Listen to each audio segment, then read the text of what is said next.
तव कथामृतं तप्तजीवनं कविभिरीडितं कल्मषापहं श्रवणमङ्गलं श्रीमदाततं भुवि गृह्णन्ति ते भूरिदा जना नारायणं नमस्कृत्य नरं चैव नरोत्तमं देवीं सरस्वतीं व्यासं ततो जयमुदीरयेत् वसुदेवसुतं देवं कंसचाणूरमर्दनं देवकी परमानन्दं कृष्णं वन्दे जगद्गुरुं कृष्णं वन्दे जगद्गुरुम् ॐ श्री ब्रह्मणे नमो नमः ॐ श्री परमात्मने नमो नमः ॐ श्री जगन्मातरे नमो नमः ॐ श्री कृष्णाय वासुदेवाय भगवते नमो नमः सौ सत्संग प्रेमी भगत प्रेमी आत्मज्ञान उत्सुक भाइयों ने बहनों ने मेरा हार्दिक नमस्कार।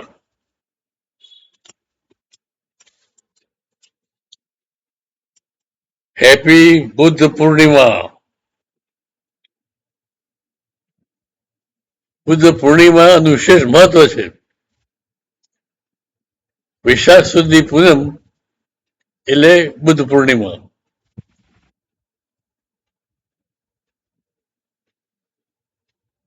ભગવાન બુદ્ધનો જન્મ થયો ક્યારે? વૈશાખ સુદ પૂર્ણિમા. બુદ્ધે જ્ઞાન ક્યારે થયું? વૈશાખ સુદ પૂર્ણિમાના દિવસે. અને એનો દેહ ક્યારે છોડ્યો? વૈશાખ સુદ પૂર્ણિમા. આ એમના જીવનના ત્રણેય પ્રસંગો, એમનો જન્મ, એનું જ્ઞાન પ્રાપ્તિ અને એમનો દેહાવસાન, આ ત્રણેય પ્રસંગો એ જાણે વૈશાખ પૂર્ણિમાએ એડવાન્સ બુકિંગ કરી દીધા એમ થયું. એ આજે વૈશાખ પૂર્ણિમા ના પવિત્ર દિવસે ભગવાન શ્રી ગૌતમ બુદ્ધનું સ્મરણ કરતા આનંદ થાય છે. ભગવાન બુદ્ધની પ્રતિમા દર્શન કરીએ કેવો આનંદ આવે છે. આંખ બંધ છે, પદ્માસનમાં બેઠેલા છે અને ધ્યાન કરે છે. એ જોતા આપણે પણ ધ્યાન કરવાનું મન થાય, મન શાંત થઈ જાય. તો જયારે એની પ્રતિમા આટલો પ્રભાવ છે ત્યારે એમના વક્તવ્યનો, એમની નૃત્યવાણીનો કેટલો પ્રભાવ હશે એ જાણવા માટે ચાલો આપણે જઈએ ક્યાં? સારસ્વતી નગરીમાં. સારસ્વતી નગરીમાં કેટલા વર્ષો પહેલા? આજથી લગભગ 2600 વર્ષ પહેલા એ જમાનામાં સારસ્વતી નગરીનું વિશેષ મહત્વ હતું. સારસ્વતી નગરી બુદ્ધની પ્રિય નગરી હતી. ત્યાં જેત વનમાં વિશાળ મંડપ બંધાતો અને ત્યાં બુદ્ધ જ્ઞાનોપદેશ આપતા. ચાલો આપણે પણ ત્યાં એ સરસ્વતીના સભા મંડપમાં જઈએ. ચલો આપણે ત્યાં પહોંચી ગયા છીએ, જોઈએ છીએ આપણે. વિશાળ સભા મંડપ છે. વિશાળ વ્યાસાસને કરુણામૂર્તિ, પ્રેમ મૂર્તિ, આનંદ મૂર્તિ બુદ્ધ ભગવાન વિરાજેલા છે. એમની અમૃતવાણીનું શ્રવણ ભિક્ષુઓ, ભિક્ષુણીઓ, શ્વાસ નગરજનો અને આપણે સૌ કરી રહ્યા છીએ. આ શું થયું? રંગમાં ભંગ પડ્યો. આ સરસ જ્ઞાનોપદેશ ચાલી રહ્યો હતો ત્યારે એક પાગલ સ્ત્રી અહીં આવે છે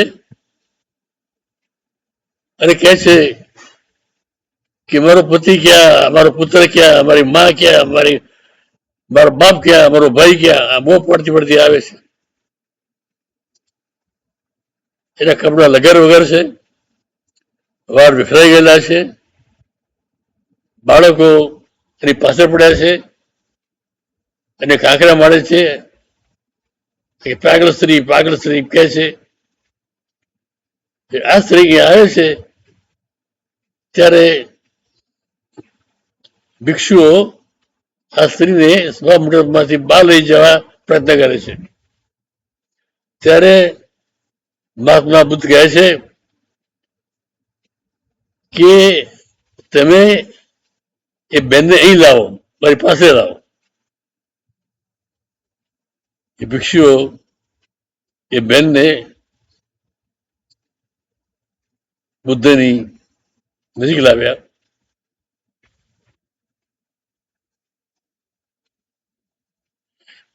બુદ્ધે કહ્યું, બેટા તું કોણ છે? ત્યારે આ સ્ત્રી હૃદયમાં પ્રેમ ફરી ઉત્પન્ન થયું કે હજી મને બેટા કહેનાર કોઈ છે. પછી કહે છે કે ભગવાન મેં સર્વસ્વ ગુમાવી દીધું છે. મારા માતા ગયા, મારા પિતા ગયા, મારો ભાઈ ગયો, મારો પતિ ગયો, મારા બંને બાળકો ગયા, મારું ધન ગયું, સર્વ ગયું, પણ કઈ નથી. એટલે ભગવાન નદીમાં ડૂબી અને આપઘાત કરવા જતી હતી.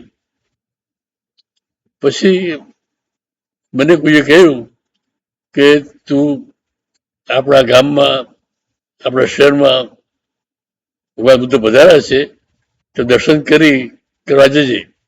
એટલે હું આપને દર્શન કરવા માટે આવી છું ને પછી ત્યાં આપઘાત કરવા જવાની છું. આને વાત કરી. એને બુદ્ધે કહ્યું કે હવે મારે તારી વાત સાંભળવી પડશે, જે સ્પષ્ટ કહી દે. અને પછી આ સ્ત્રી એની વાત કરી. એ વાત સાંભળવા જેવી છે. એનું નામ હંસોલીની. એના પિતા સારસ્વતીના નગરશેઠ, નામ ધર્મદંડ. એના પિતા એટલા બધા સમૃદ્ધ હતા કે નાનપણથી જ એ સોનાચારીના ઘરેણાથી રમતી. સોનાચારીના દાગીના હોય ને એ ઘરેણા રમકડા બનાવી અને રમતી. એક મોટી દીકરી હતી, લાડકી દીકરી હતી, ખૂબ લાડ લડાવેલા. પછી એના પિતાએ એ જમીન સાચવવા માટે અને ખેતી કરવા માટે એક નોકર રાખ્યો, નામ માન રાજા.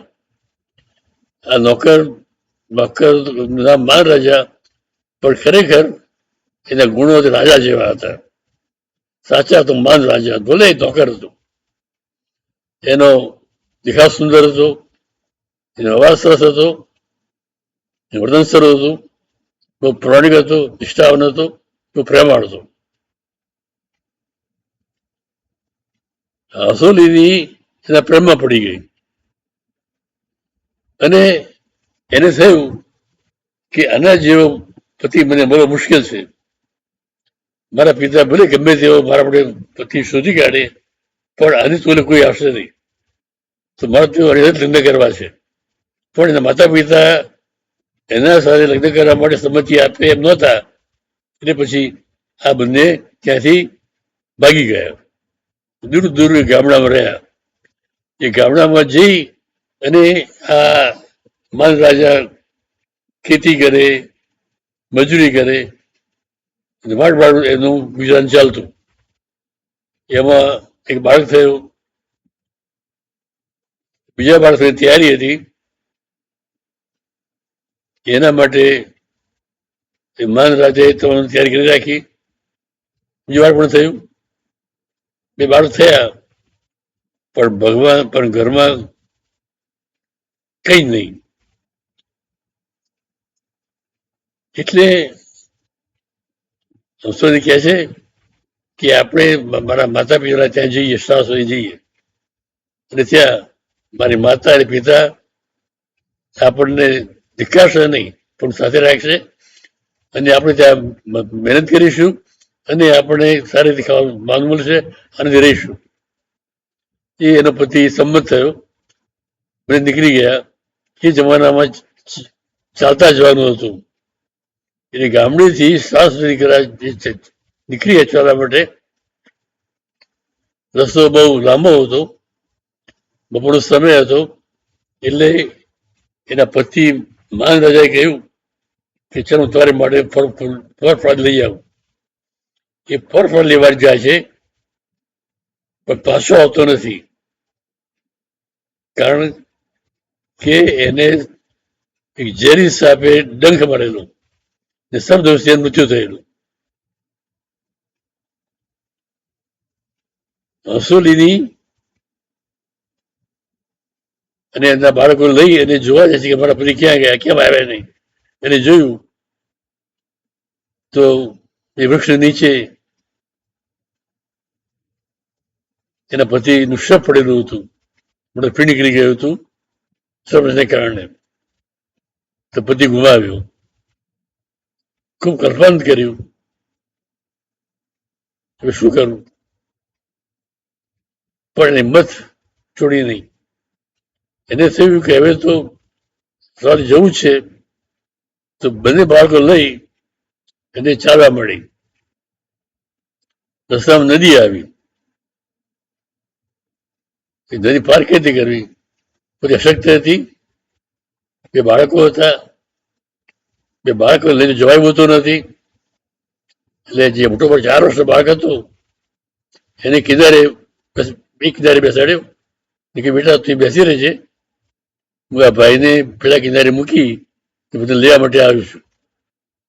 એ બાળક ત્યાં બેઠો. નાના બાળકને લઈ રિસોલીની ત્યાં નદી પાર કરી અને પેલા કિનારે ગઈ. બીજા કિનારે એને નાના બાળકને મૂક્યો અને પાછી આવે છે એટલામાં એક બાજ પક્ષી આવ્યું અને જે નવજાત બાળક હતું, નાનું બાળક, તે પડી ગયું. હસોલીને અને ચીસ નીકળી ગઈ, અરે મારો બાળક. એની ચીસ સાંભળી. બાળક હતો ને, મોટો બાળક ત્યાં બહાર રાખ્યો હતો. એને થયું કે મારી માં મને બોલાવે છે. એ નદીમાં આવીને જવાબ નદીમાં આવવા માંડ્યો. નદીમાં જેવો પગ મૂક્યો થોડી વારમાં તો એ પણ ડૂબી ગયો. ક્યાં કરી જો કે જયારે હસોલી નદી કિનારે આવી ત્યારે શું જોયું, તો એક બાળકને લઈ ગયો તો બાજ પક્ષી, અને બીજો બાળક ડૂબી ગયો નદીમાં. વિચાર કરી જો કે 2 દિવસમાં એને પતિ ગુમાવ્યા, બધે બાળકો ગુમાવ્યા. વિચાર કરી જો થઈ અતિશય શોકમગ્ન હતી, પરફોર્મ કરતી હતી.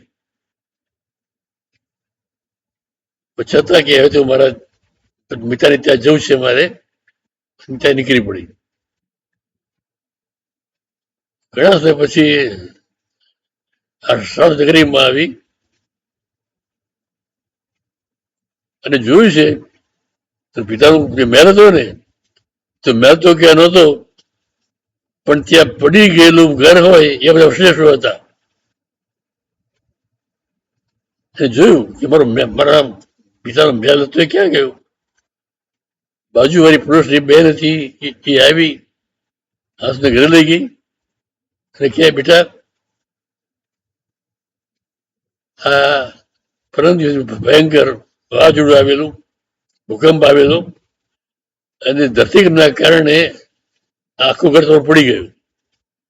અને ઘર પડી ગયું એમાં તારા પિતાશ્રી, તારા માતુશ્રી અને તારો ભાઈ આ બધા દટાઈ ગયા. અને જો દૂર દેખાય છે ચિતા, એ બધા પ્રજાજનો એ ભેગા થઈ અને પછી એમને ત્યાં અગ્નિ સંસ્કાર ત્યાં લઈ ગયા છે. ત્યાં કરી જુઓ.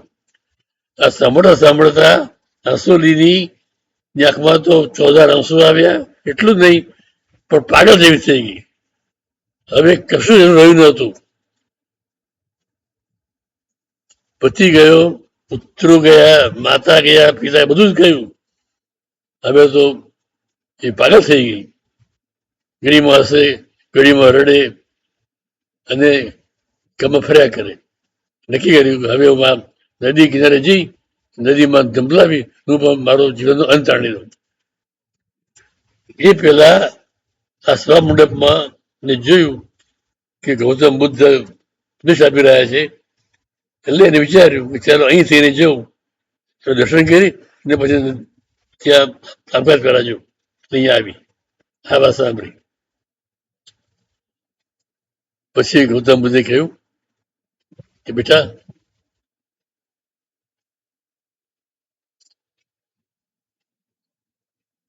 તને શોક થાય સ્વાભાવિક છે,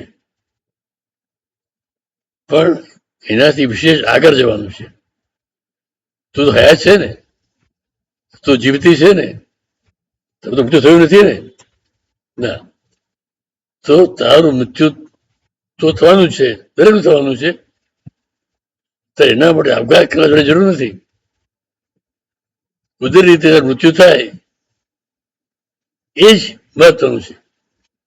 મારે પણ મરવાનું છે, હું પણ એક દિવસ મરી જઈશ, બુદ્ધ કહે છે. એટલે તું મૃત્યુથી ગભરાઈશ નહીં, અને જે તારું જીવન છે એ જીવનનો સદુપયોગ કર, એક એક ક્ષણનો ઉપયોગ કર. ત્યારે ખબર છે કે આ જીવન છે ને એ ખૂબ મૂલ્યવાન છે, અને આ જીવનમાં આપણને દિવ્ય આનંદ માણવાનો છે. આ જીવનની તમામ જલોચતા દૂર કરી આનંદમાં રહેવાનું છે, તો જ જીવન સાર્થક થયું કહેવાય. અને પછી જ એ આવો આનંદ આવે, જીવન મુક્તિ મળે, પછી દેહ ભલે પડી જાય એ નિર્માણ પામે, પછી જન્મ લેવો પડે નહીં, આખું જીવન આનંદમય થઈ જાય. આ શબ્દો સાંભળતા સાંભળતા ઈશ્વરીને આનંદ થવા મળ્યો. તો ભગવાન, મારે શું કરવાનું? મારે તો કોઈ છે નહીં, મારું ઘર નથી, હું રહેવું કેમ? તો કે છે, ભગવાન કે છે કે કેમ માને છે તારું કોઈ નથી? હું તારો પિતા છું, આ ભિક્ષુઓ તારા ભાઈઓ છે, આ ભિક્ષુઓ તારી બહેનો છે.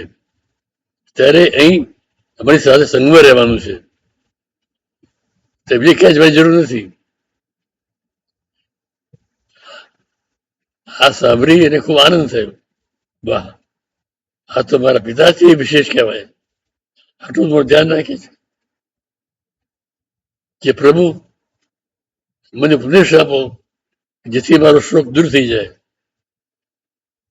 મારું હૃદય આ શોકને કારણે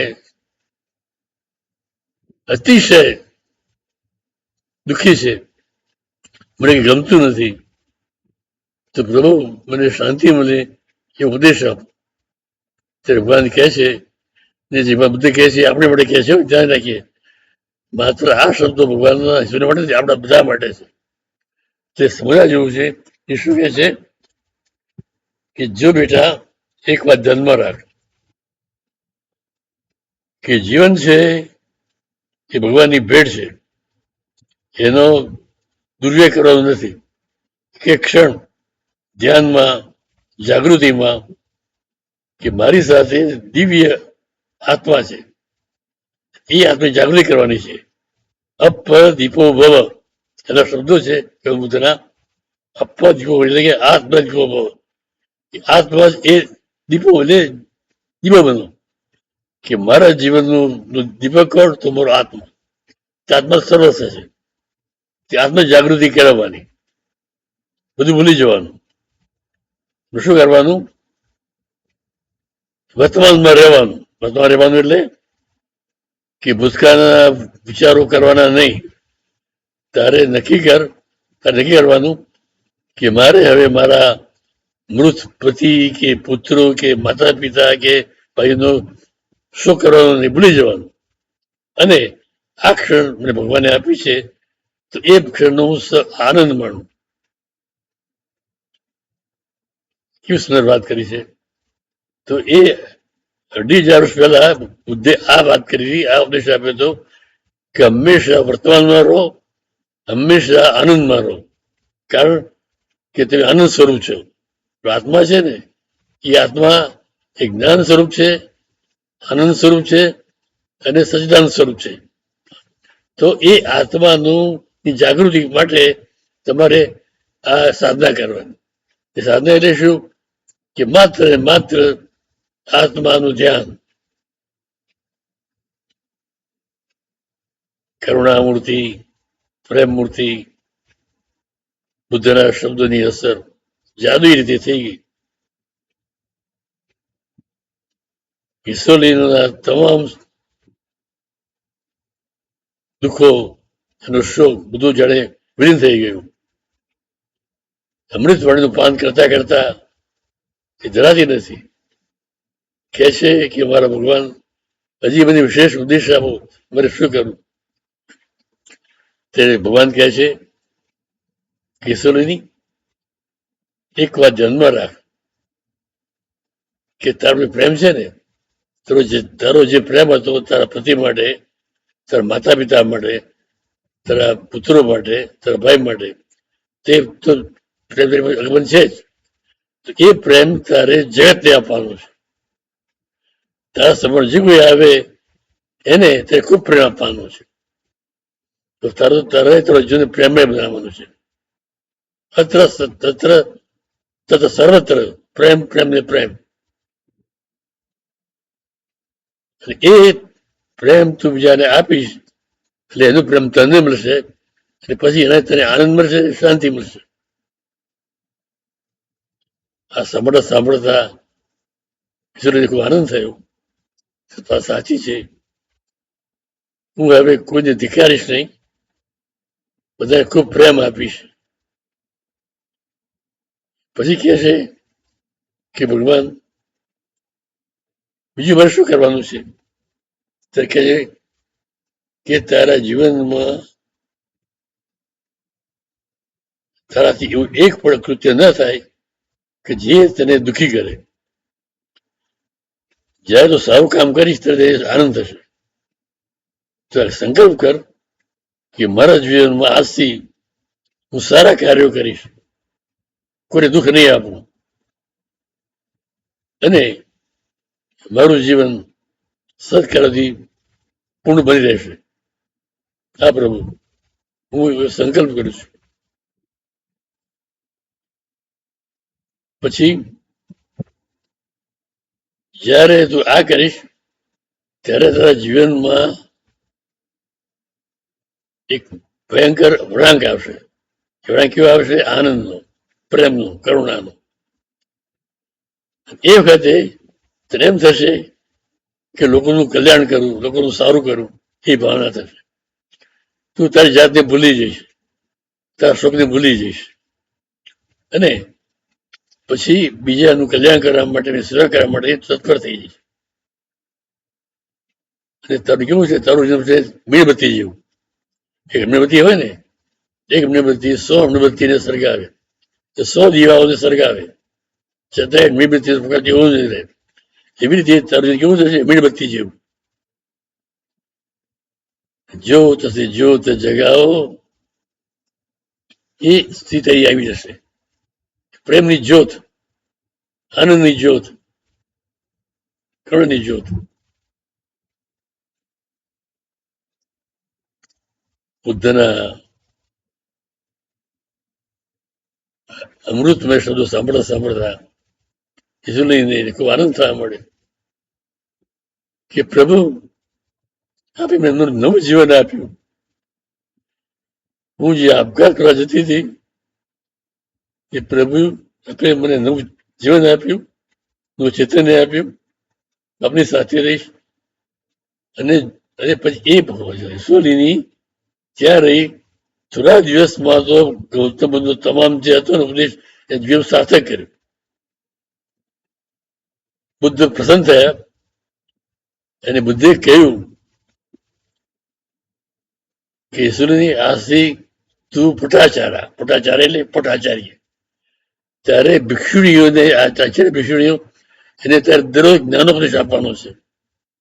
હું ભિક્ષુઓને આપીશ, તું બહેનોને આપજે ભિક્ષુણીઓને. અને આજથી તું કેવી રીતે કહીશ પટાચારા.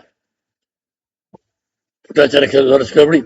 પટ એટલે મુખ્ય, આચાર્ય એટલે આચાર્ય, પટ આચાર્ય, કે તું આજથી મુખ્ય આચાર્ય બની જઈશ. કારણ કે તારા ગુણને કારણે, તારી કરુણાને કારણે, તારા પ્રેમને કારણે, તારા શાંતિને કારણે. અને તું હવે જે ઉપદેશ આપીશ એ ઉપદેશમાં બારોબાર પ્રેમ હશે, કરુણા હશે, શાંતિ હશે, અને આ ભિક્ષુણીઓ પ્રસન્ન થશે. તે પટાચાર. તો આજે આ પવિત્ર દિવસે આપણે બુદ્ધ અમૃતવાણી અને એમને જે ઉપદેશ આપ્યો હતો ઈશ્વરીને, જેના કારણે સર્વસ્વ ગુમાવી ચૂકેલી અને આત્મહત્યા કરવા તત્પર થયેલી એવી આ માં પટાચાર બની શકે. એ કોના કારણે? તો ગૌતમ બુદ્ધની કૃપાને કારણે, એમના સંદેશને કારણે, એમના ઉપદેશને કારણે. તો આપણે પણ આજના પવિત્ર દિવસે, વિશ્વાસ સુધી પૂર્ણિમાના દિવસે આપણે પણ જે ઉપદેશ એમને પટાચારને આપ્યો એ આપણે આપણા જીવનમાં પ્રયત્ન કરીએ અને આપણા જીવનને સાર્થક કરીએ. વર્તમાનમાં જીવવાનું અને આત્મજાગૃતિ કેળવવાની. આ બંને વસ્તુ આપણે આજથી જ જીવનમાં ઉતારીએ તો જીવન ધન્ય બની જશે. અને તો સાચા અર્થમાં આપણે હેપી બુદ્ધ પૂર્ણિમા કહેવાને અને સમય લાયક બનીશું. કે જ્યારે એમનો સંદેશ, એમનો ઉપદેશ, એમનું ઉતવાણી આપણા જીવનમાં ઉતરશે, જીવન નવો વળાંક આપશે. જ્યારે આપણે ધન્ય બનીશું ત્યારે જ આપણે સાચા અર્થમાં બુદ્ધ પૂર્ણિમાનો આનંદ માણી શકીશું. સર્વે ભવન્તુ સુખિનઃ, સર્વે સંતુ નિરામયા, સર્વે ભદ્રાણી પશ્યન્તુ, મા કશ્ચિત ભાગ ભવેત. ઓમ શાંતિ શાંતિ શાંતિ.